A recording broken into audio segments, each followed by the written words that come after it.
Welcome to the Mad Max Minute. Dies ire, dies illa, solvet secum in favilla, testa David cum sibilla, quantus tremor in futurus, quando judex est venturus, cunta stricte discussurus. This is Mad Max Fury Road, 1 minute at a time. I'm Rick. And I'm Julia. And today we're talking about minute 71, which begins with the bullet farmer from the bullet farm coming to grips with his injury, and it ends with Furiosa doing her best turtle impression. Returning with Conductor's baton in hand is Brad Mull from the Jurassic Minutes podcast.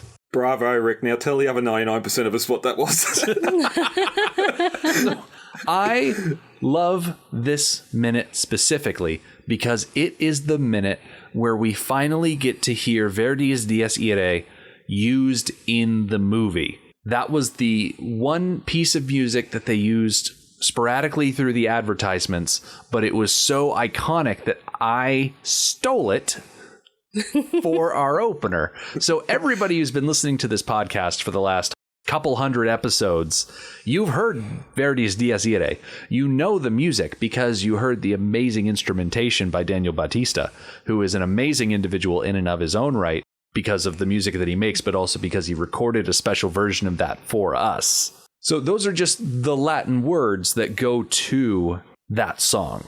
And basically it's just talking about, it's the day of wrath. It's the horrible thing that David foresaw coming in the future. It's something about destiny or something. I don't know. I looked up the English translation. Heaven help me if I actually wrote down the English translation so I could share it with people, though, because I'm just not a good podcaster. I think after that beautiful intro you did, you can go a little easy on yourself. Thank God that Latin is a dead language and that there's no one around that can really criticize my pronunciation of it. One bet. That's true. This is the internet. Oh no, seeing the notes for this minute and other minutes, you are the maestro. You are the conductor of the podcasting world. Well, speaking of conductors, we start off this minute with the bullet farmer. He has suffered a grievous injury, and as we start off today's minute, in just the first couple of seconds, he shouts in anger and frustration because he has realized that he has lost the ability to see, which some would argue, when it comes to being a marksman, sight is somewhat important. Luckily for him, he has a lot of weapons here that he doesn't need a lot of sight for. Exactly. Yeah, I'm not sure I would exactly label him as a marksman. Marksman, I don't know, it connotes skill and precision and care in your shots, and he does not care. You could argue that the bullet farmer from the bullet farm is the type of individual that values quantity over quality. I mean, when you're literally dripping in ammunition, I guess so. I mean, why not? And remind me, he has not fired the special bullet for Furiosa yet, has he? Not yet. Okay. He seems to have used every other gun on the Peacemaker except for the one that he put his tooth bullet into. There is a reason why the Peacemaker's got tracks, and that's just to carry all the ammunition around. A wheeled vehicle would not be able to do it. Well, let's leave the bullet farmer, who's come from the bullet farm, behind for a moment, because we need to rejoin Max and Nux and all of them. Nux is running back from the tree to hop into the rig, and he looks back towards Max, and wouldn't you know, the winch is just ever so slightly too short. Almost had it. Thank you, Steven Spielberg. This is just one of those infuriating things, like when everything's going wrong and just one more thing goes wrong. Yeah, especially here. Although now they're not being fired at this time, they've got this sort of window where they can try and do what they can to get the rig out. We don't really need this little bit of extra tension and for Nux to magically find a piece of chain on his wrist that can solve the problem. I really enjoy seeing Nux look at this winch is too short situation, look down at his wrist, and just start putting elements together. It's another instance of Nux being clever and thinking outside of the box. But what I especially love about this thing, we cut away to the bullet farmer. We see him wrapping the thing around his face. And as we get back to Nux, Capable uses the bolt cutters to snip the chain off of his wrist. And he does something that I consider to just be the most innocent and wholesome thing in this whole movie. He gives Capable a little peck on the cheek before he runs off to give the chain to Max. I wholeheartedly agree. This is just too adorable. I especially love it because he does it completely out of instinct.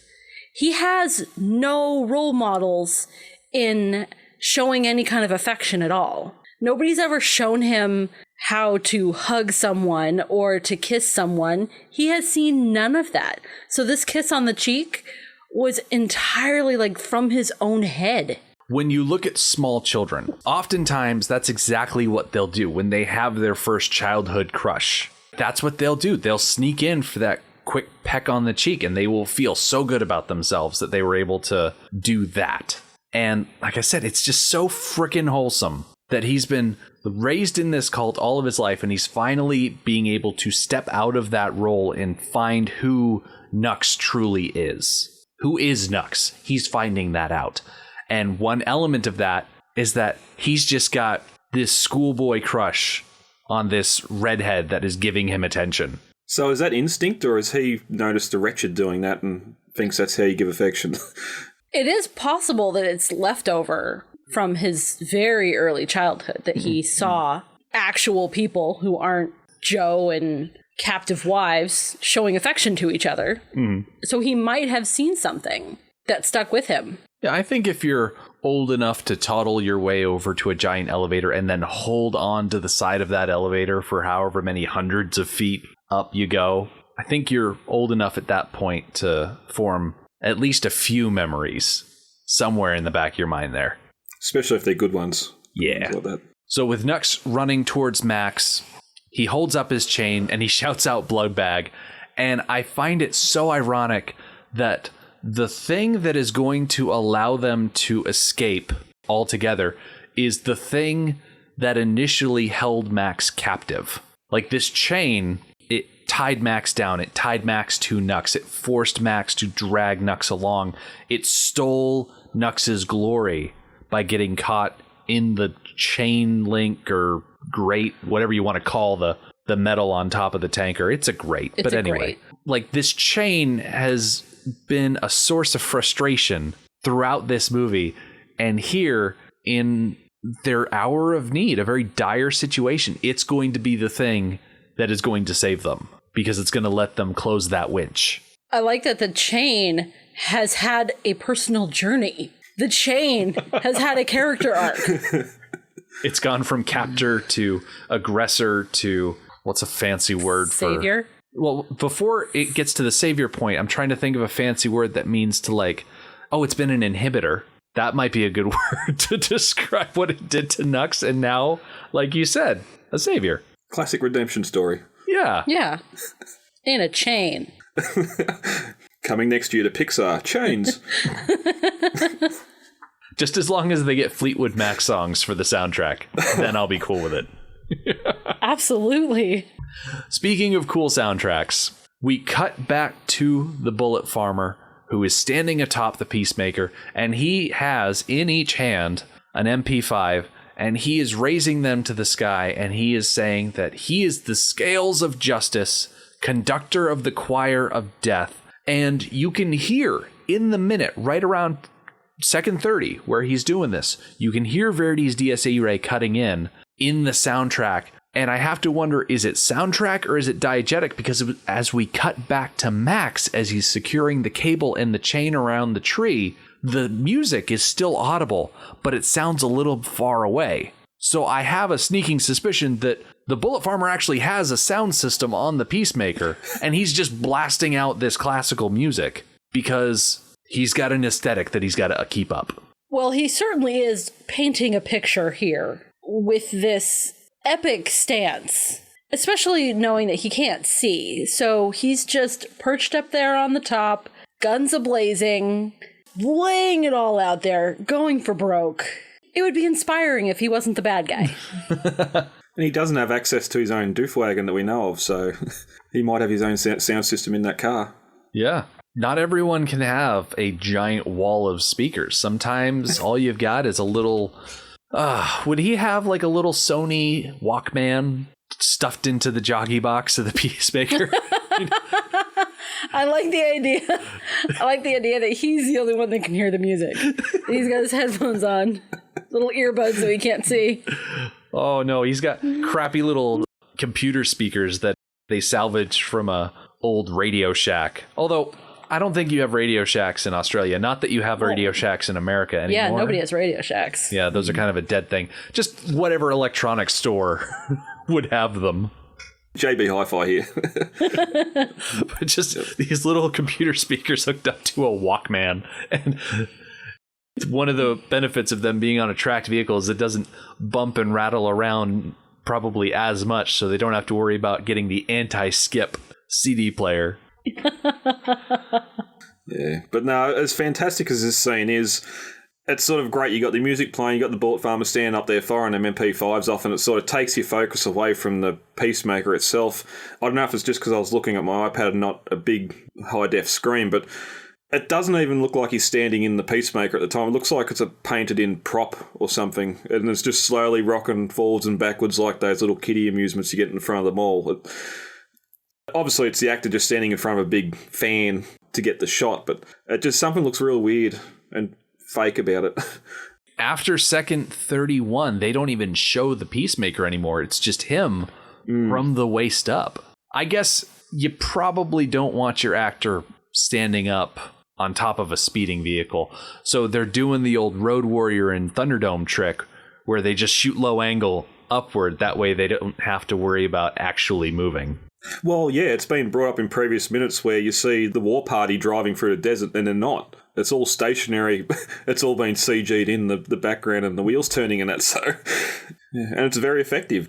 George has done that for all his films. He knows exactly how to film action like that, and that's what he's done here as well. Now, one thing that's not filming, it's sort of a finishing detail because you don't usually throw subtitles in until you're released here, but when I downloaded the subtitles for this movie, you get I Am the Scales of Justice, Conductor of the Choir of Death, and then there's a gap in the subtitles and it skips right to Sing Brother Coke. When you're looking at Max securing the winch around the tree, you can hear in the movie where he says Sing Brother Heckler, because the company that makes the MP5s is Heckler & Koch. It's a German defense manufacturing company. They make handguns, rifles, submachine guns, grenade launchers, the whole gamut. They're primarily located in Oberndorf in the state of Baden-Württemberg, but they also have subsidiaries in the United States, France, and the United Kingdom. They have a history of innovation in firearms, such as the use of polymers in weapon designs and the use of an integral rail for flashlights on handguns. H&K also developed modern polygonal rifling, noted for its high accuracy, increased muzzle velocity, and barrel life.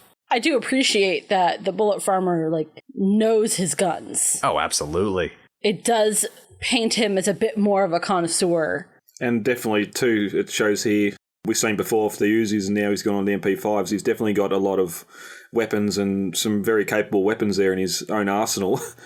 And they're not just stock weapons. These MP5 PDWs, they're fitted with Brugger and Thornet folding stocks and Aimpoint M68 reflex sights mounted on Weaver rails. Thank you, Internet Movie Firearms Database, for those details. Because I definitely would not have been able to identify each one of those little individual aspects on my own.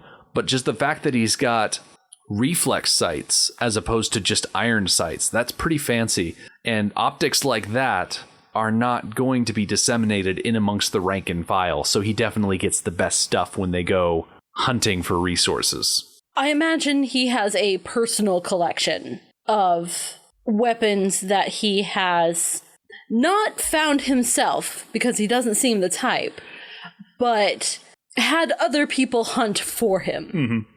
And maybe even, hey, I want this particular gun, go find it for me, and don't come back until you do.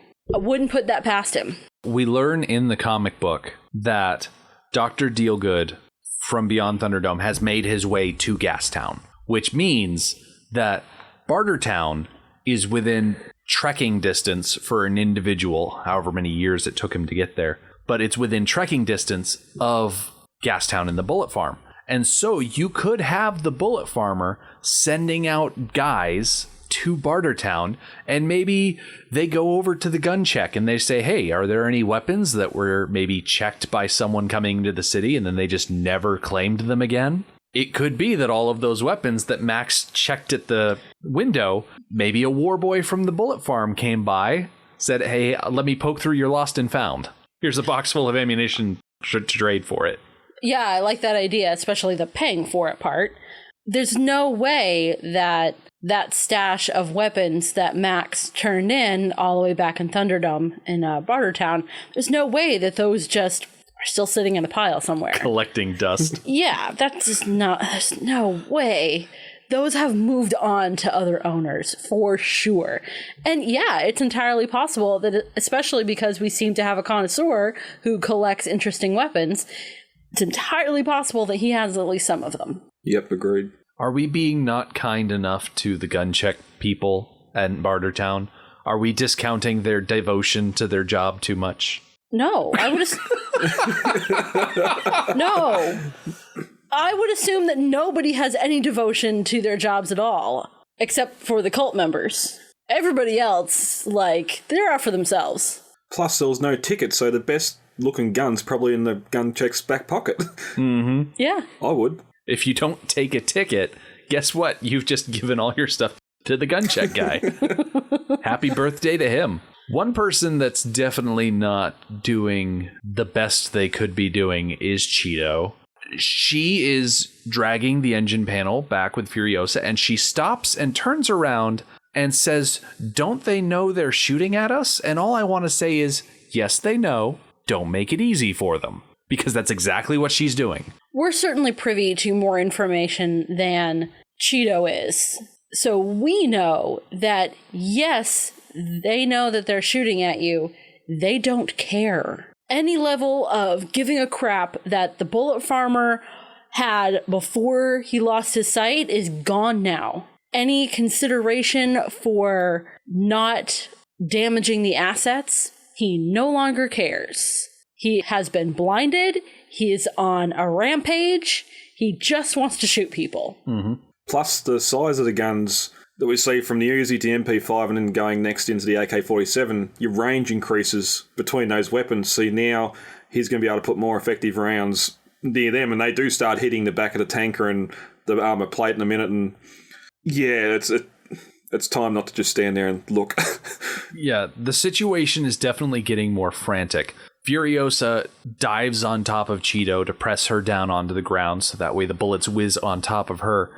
Toast and the Dag completely abandon the plate that they're trying to get, and they just take off running. They don't even try to bring it with them. So I'm assuming there are probably 4 engine panels, 2 on the front engine, 2 on the back engine. That takes up the entire nose of the war rig. Well, they're already down 1 because Toast and the Dag left theirs behind. I don't think they're going to have the time or wherewithal when we get to Friday for them to put the other panel on. So on the one hand, I guess the war rig will be lighter. Yeah. I mean, they were willing to give up the spare tire to save hardly any weight. Why not give up the engine panel to save even less? I have to keep an eye on that because I have a sneaking suspicion those engine panels are back when they make their final run back to the Citadel. Yeah, I agree. I can't picture the rig without the engine panels. And we're barely over halfway through the movie. Mm-hmm. So if they spend the rest of the movie without them, I kind of think I would remember that. Especially when Nux gets in there beside the engines and he's in darkness in there. There's no light. But yeah, I'm definitely going to pay attention to the look of the rig from here on out. Plus, if they're like war rig, if it's bulletproof panels, they're going to be extremely heavy, and just having those two go after one, Furiosa on its own would have trouble. Although a robot arm would probably help out a bit, but they would, I imagine they'd be heavy panels too. Hearing all of the gunfire, Max is halfway down the winch. I'm guessing he wants to be by the war rig when it starts pulling itself out of the mud, but he stops when he realizes that these bullets are getting so much closer, and he skids to a stop. And we see by the end of this minute that he has turned tail to go hide behind that tree. Because at this point, you need to get behind something. Furiosa picks up that engine panel to protect against the bullets that are hitting all around, and Toast and the Dag are just beating feet as fast as they can back to the war rig. They're not going to stop. I think it's pretty miraculous that nobody got shot. That we didn't have a repeat of the Angharad situation? Yeah. I mean, there are bullets everywhere. And, okay, Furiosa makes a good decision, grabbing the engine panel, and Cheeto benefits by being near her. It's really Toast and the Dag. I'm surprised they're okay. Because that was pretty stupid. I can't blame them. They're in a fight or flight thing, and their flight is kicking in, because if they grabbed that engine panel, there's no way they'd be able to lift it up like Furiosa does over their shoulders. You know what I mean?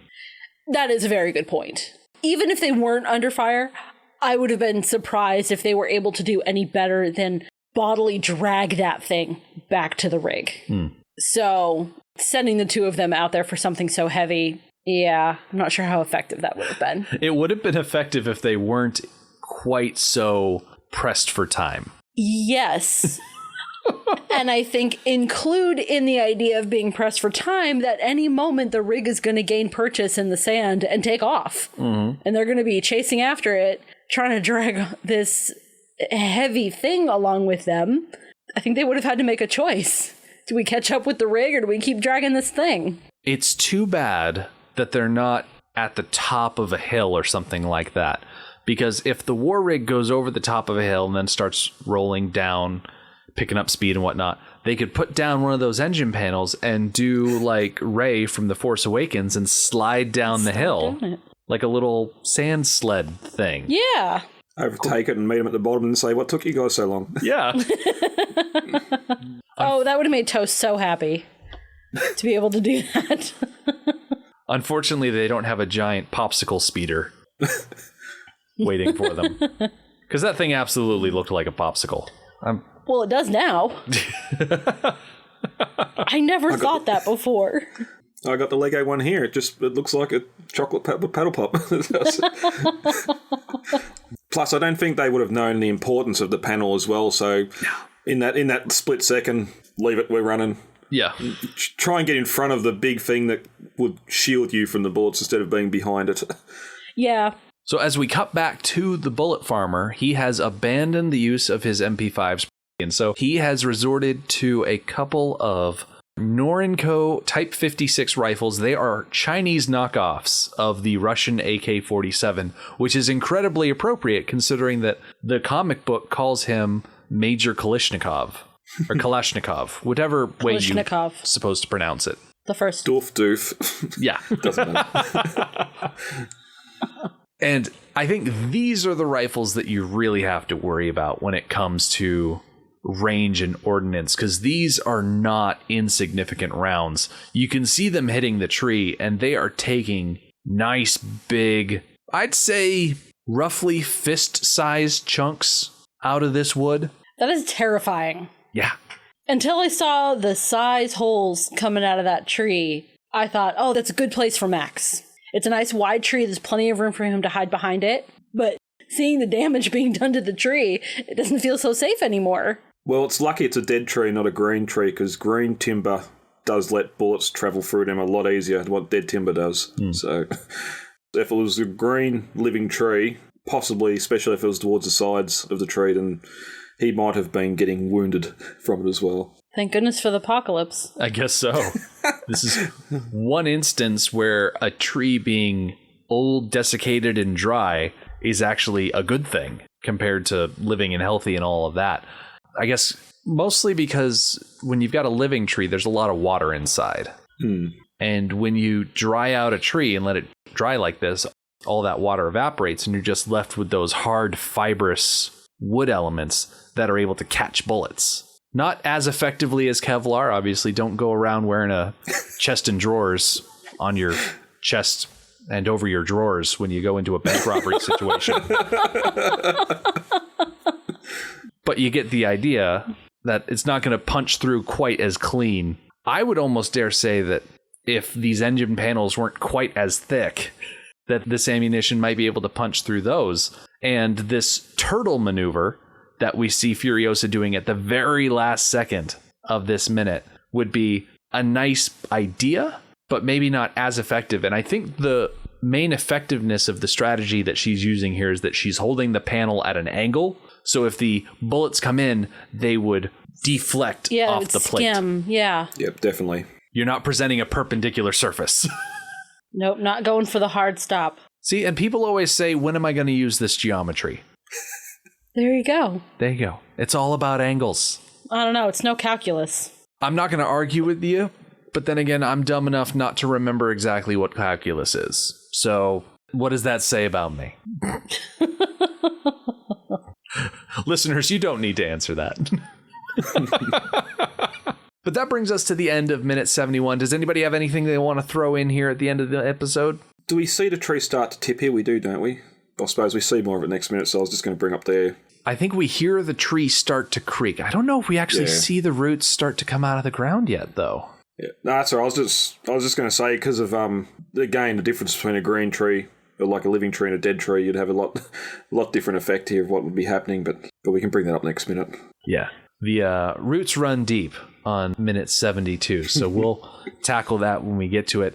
Other things that we will cover on Friday, we'll see the bullet farmer and his lackeys succumb to gun fever. Max will hug that tree that we've been talking about, and the war rig will finally escape the mud. The Mad Max Minute podcast is a fan project by Rick and Julia Ingham. The Mad Max franchise was created by George Miller and Byron Kennedy, is presented by Kennedy Miller Mitchell Productions, and distributed by Warner Brothers. Mad Max Minute is produced and edited by Rick Ingham. Our opening music is Verdi's Dies Irae by Daniel Bautista of danielbautista.com. Our home on the internet is madmaxminute.com. You can follow us on Twitter at madmaxminute, like us on Facebook by searching for Mad Max Minute, and join our Facebook listener group, Mad Max Minute Beyond Microphone. If you'd like to support the podcast, visit madmaxminute.com, where you can see what's in our TeePublic store, join our Patreon, or even donate to the show to help us keep the tanks full. Thank you for joining us for minute 71 of Fury Road. We'll see you next time.